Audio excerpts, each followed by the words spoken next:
Oi, gente, eu sou o professor Zépica e faz um tempo já que alguns alunos vêm me perguntando qual é o caminho que faz para ingressar no mestrado em administração.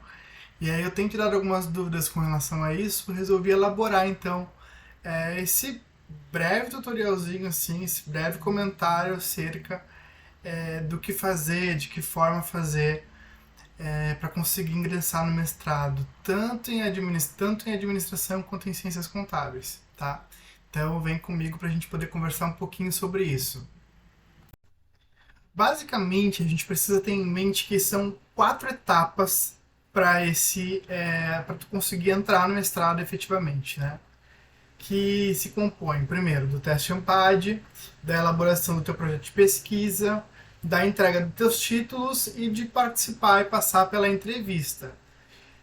Dependendo do programa, o teste AMPAD é eliminatório, as outras são classificatórias, às vezes o teste mais uma outra etapa é eliminatório.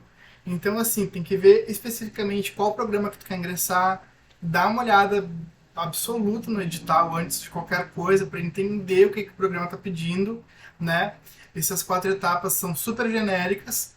Eu estou elaborando elas baseado em algumas seleções que eu participei, como por exemplo o mestrado em administração da FURG, o programa de pós-graduação em administração também da URGS, da UFSC, que é bem parecido, o mestrado em contabilidade da FURG eu sei também que é bem parecido.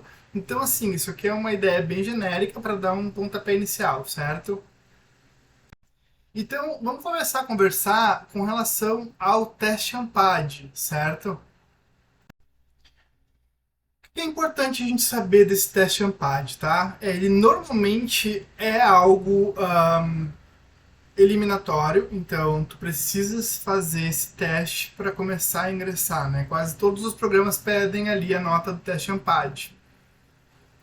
Normalmente o teste AMPAD ele tem 4 edições anuais, que é uma em fevereiro, outra em junho, outra em setembro, outra em novembro, tá?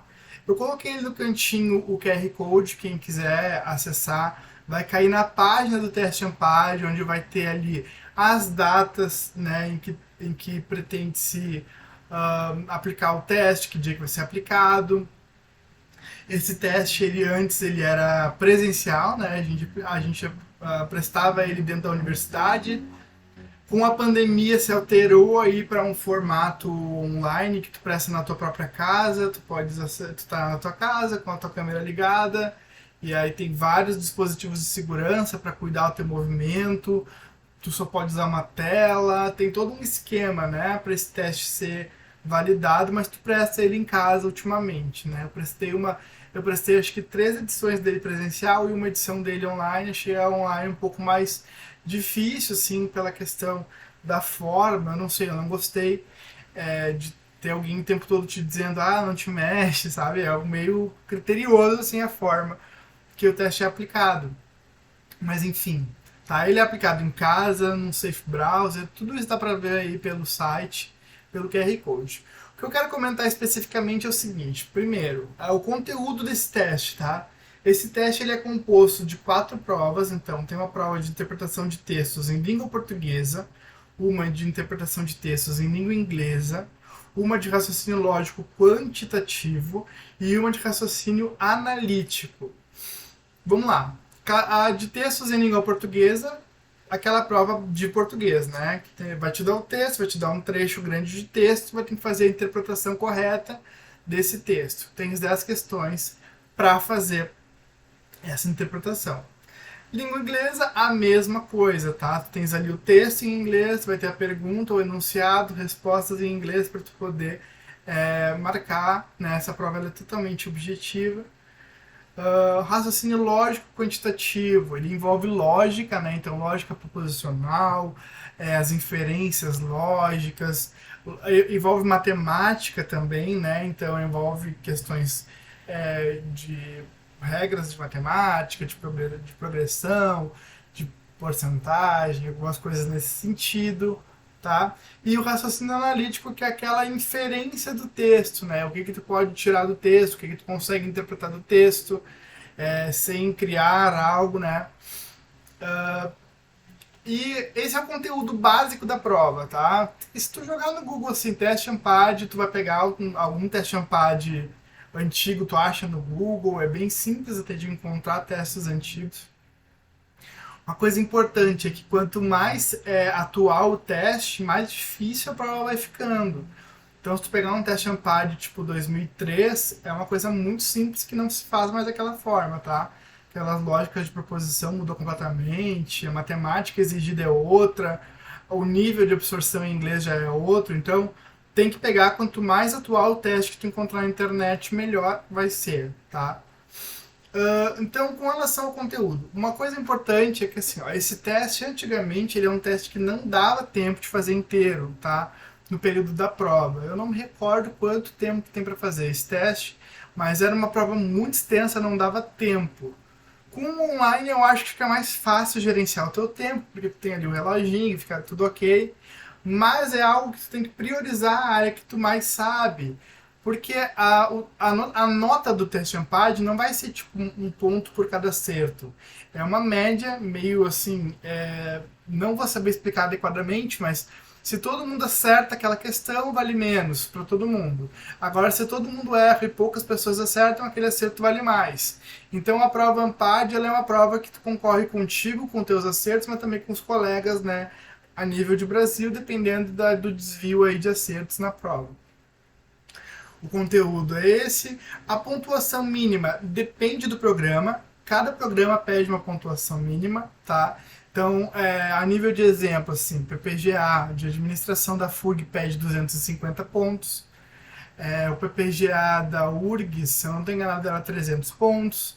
Então tem que ir olhando aí o que o programa pede, olhar essa dinâmica, tá? Entender essa dinâmica pelo edital do programa para alcançar a pontuação mínima, tá? O valor dessa prova ela é mais ou menos aí R$ 360. Eu coloquei isso porque esse foi o valor da última prova que eu paguei, tá? Mas esse valor vai alterando. Já antigamente, quando eu fiz o mestrado, eu paguei R$ 300 nessa prova. Então ela vai alterando sempre, tem que ficar ligado aí pelo QR Code, estudar essa questão do teste Ampad, tá? Então, assim, normalmente o teste Ampad eliminatório tem que ter a nota mínima para concorrer, certo? E estudar aí o que o teu programa exige adequadamente com relação ao teste Ampad. Daí a gente pode passar para a segunda etapa da avaliação do mestrado. Eu coloquei o projeto de pesquisa como segunda etapa por uma conveniência da minha parte, tá? Porque assim, tem que ver cada programa como é que vai ser. Pode ser que a segunda etapa não seja projeto de pesquisa, seja um currículo, ou pode ser que seja entrevista, enfim. Mas nos programas em que eu participei, normalmente a segunda etapa era o projeto de pesquisa, a entrega do projeto de pesquisa. Então, assim, ó, a elaboração do projeto de pesquisa é bem isso que está sendo escrito aí, né? O teu projeto de pesquisa. Então, que questão tu quer pesquisar, qual é o teu problema de pesquisa, qual é o teu objetivo geral, quais são os teus objetivos específicos, teu referencial teórico, tua metodologia que tu pretende fazer, tá?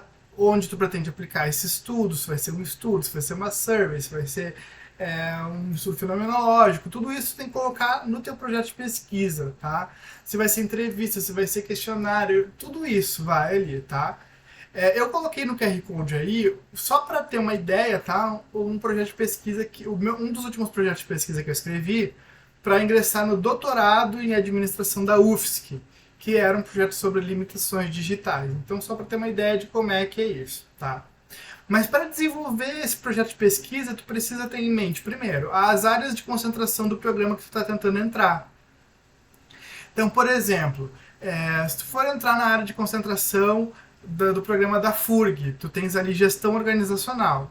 Se tu for entrar na UFSC, tu tem já várias áreas de concentração. Tu tens ali gestão universitária, tu tens marketing, finanças, estudos organizacionais, então tu tem as áreas.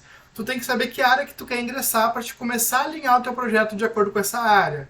Dentro da área tem as linhas de pesquisa. Então, por exemplo, na FURG tu tens ali gestão organizacional e duas linhas, que é tecnologias, não me recordo assim, as tecnologias de apoio, né, a tomada de decisão, e tu tens uma segunda área. A gente pode até abrir pra gente olhar isso. Vamos olhar aqui. Aqui, só um instante. Aqui, gente, ó, pegando o edital, o último edital de 2023 da FURG, ó. A gente tem duas linhas, ó, organizações, mercado de trabalho e tecnologias gerenciais. Aí tem que dar uma olhada na linha, ver qual linha que tu te acha mais adequado, te interessa mais, ó. A linha, lá, certo?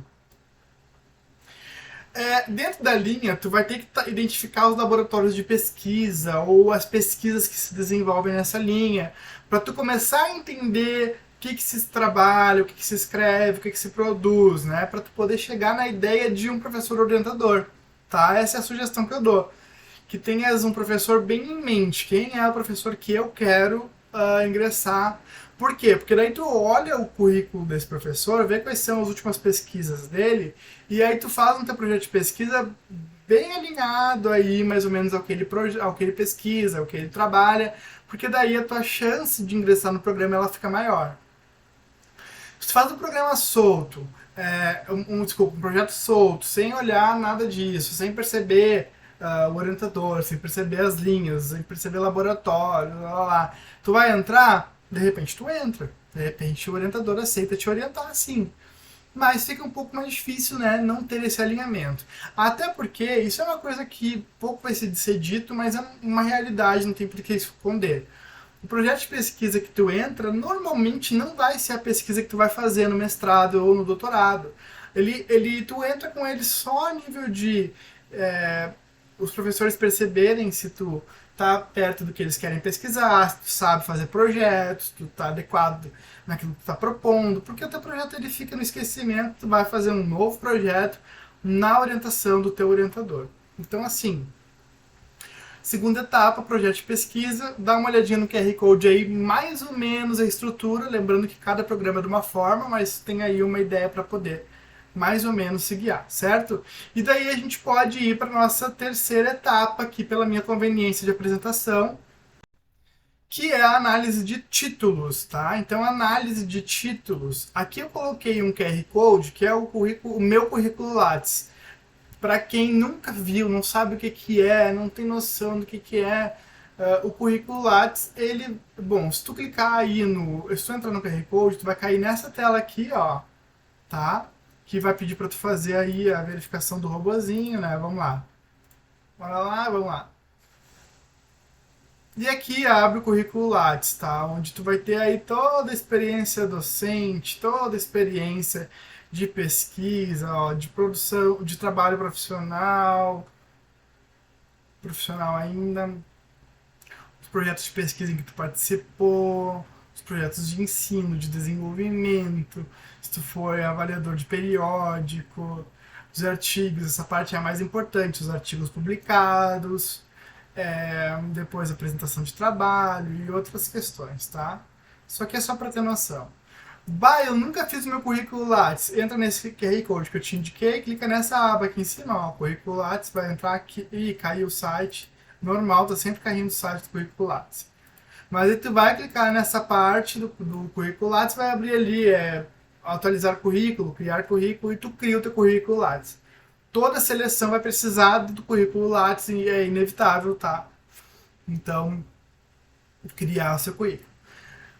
Aqui eu trouxe, tá, quatro quadradinhos, então, formação acadêmica, experiência docente, projeto de pesquisa e produção científica. Esses quatro quadradinhos são os mais comuns, tá? O que normalmente vai ser pontuado da tua titulação para tu entrar no mestrado, né? Pelo menos no mestrado. O doutorado pode ser que isso mude, sempre tem que olhar o edital inteiro, mas para a gente começar a pensar, primeira coisa que vai ser olhada nesse edital é a formação acadêmica. Então, assim, se tu concluiu o teu curso, né, obviamente, de graduação, em que tu concluiu? Em administração, em contábeis, tu pode ter concluído em qualquer área do conhecimento. Claro que é melhor que tu conclua mais perto da área do teu mestrado, tá?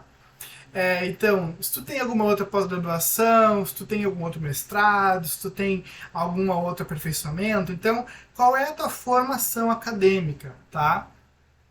entender a formação acadêmica. Ah, professor, eu só sou bacharel em administração. Ok, essa é a tua formação acadêmica, tá certo, tá? Segunda eixo que esse currículo vai analisar é a tua experiência docente.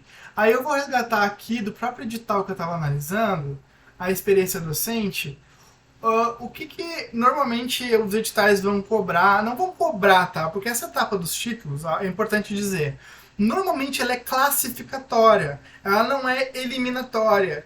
Então, se tu não tiver título nenhum para apresentar, não quer dizer que tu vai ser eliminado do processo. Só quer dizer que tu vai ser passado para trás na sequência, diante dos alunos, dos acadêmicos que tiverem mais títulos, tá? Então, por exemplo, experiência docente. Se tu deu aula em pós-graduação, se tu deu aula em graduação, se tu deu aula em curso técnico, se tu foi monitor ou tutor de educação à distância, se tu teve alguma experiência profissional, algum estágio, tudo isso é pontuado aí nessa experiência docente profissional.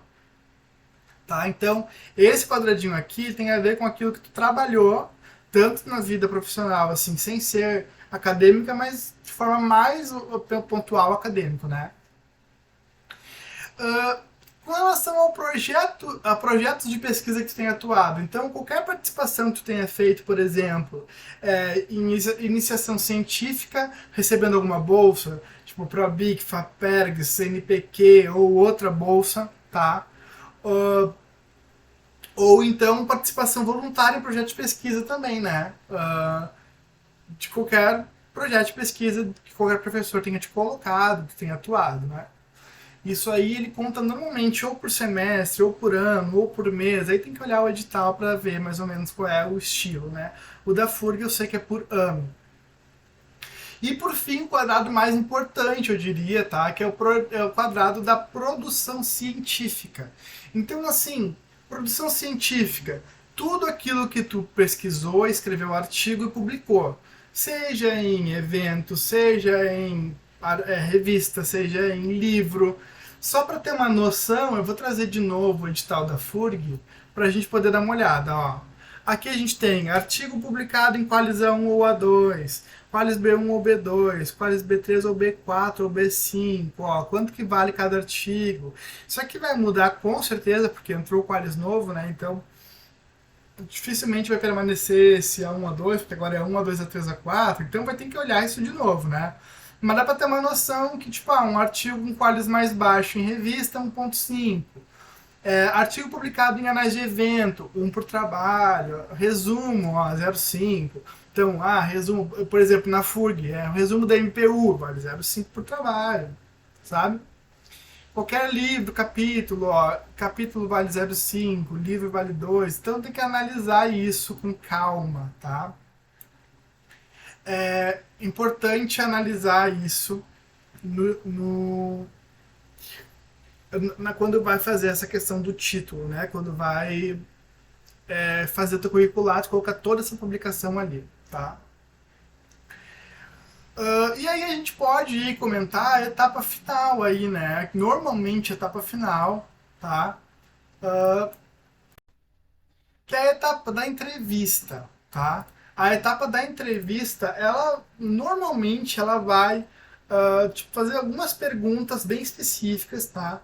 Só para ter uma noção aqui, ó, aqui no edital ele vai trazer assim, ó, que vai te perguntar com relação à possibilidade de dedicação do curso, domínio de ferramenta de linha de pesquisa, motivação para estudos, coerência das respostas aos questionamentos, então como é que tu responde de forma adequada e a capacidade que tem de expressão. Eu fiz um desdobramento aqui de algumas perguntas de uma forma mais mas é exatamente isso que perguntam, tá? É mais voltado a isso aqui. Assim, dificilmente não vão te perguntar sobre a tua disponibilidade de horários, como é que é a tua vida. Então, eu trabalho no horário das disciplinas do programa. Isso aí eles vão te perguntar, tu vai ter que ter uma resposta aí meio que pronta pra tu colocar pra banca que vai estar te entrevistando, né? Uma outra pergunta que eles sempre fazem é, tu precisa da bolsa para fazer o mestrado? E é uma pergunta que tem que tomar cuidado para responder, certo? Porque às vezes tu precisa. É legal dizer, claro que é legal dizer. Mas se tu não precisa da bolsa, se a bolsa é algo que tu queres, vale a pena dizer que a bolsa é uma coisa que tu tem desejo, mas não te impediria de entrar ou de ingressar no programa. Porque isso também é levado em consideração, tá? Isso aí é perguntado e é levado em consideração. Uma outra coisa também que normalmente me perguntaram em todas as seleções que eu fiz é se eu faria ajustes no projeto de pesquisa. Ah, Zé, porque tu fez o teu projeto de pesquisa assim, com esse objetivo, com essa metodologia, mas tu estaria disposto a ajustar o teu projeto? Sim, tu tá disposto a ajustar o teu projeto.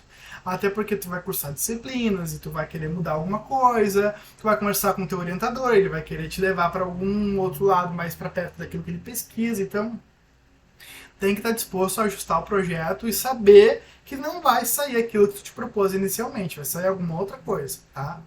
Troca do orientador. Ah, Zé, porque tu poderia trocar o teu orientador, se for o caso. Tipo, sim, sem problemas, troca o teu orientador, se for o caso. É claro que tu tem uma ideia, tu quer fazer com aquele professor, mas assim, tem que estar disposto a trocar de orientador, porque às vezes aquele professor pode estar com muitas pessoas inscritas mirando ele, e aí vai sobrar a vaga dele para algum outro professor que vai te pegar. Então tem que estar disposto a fazer a troca de orientador. E assim, uma outra pergunta que eles sempre fazem é se tu tem interesse na carreira docente ou na carreira de pesquisador. Então, assim, a carreira docente, às vezes, o cara não tem interesse, não quer ser professor. Mas, como pesquisador, é bom dizer que tem interesse, né? Porque tu vai entrar para o mestrado, que é um lugar de fazer pesquisa. Então, é importante tu ter algumas ideias aí, já em, mais ou menos, mentalizando para responder isso, certo?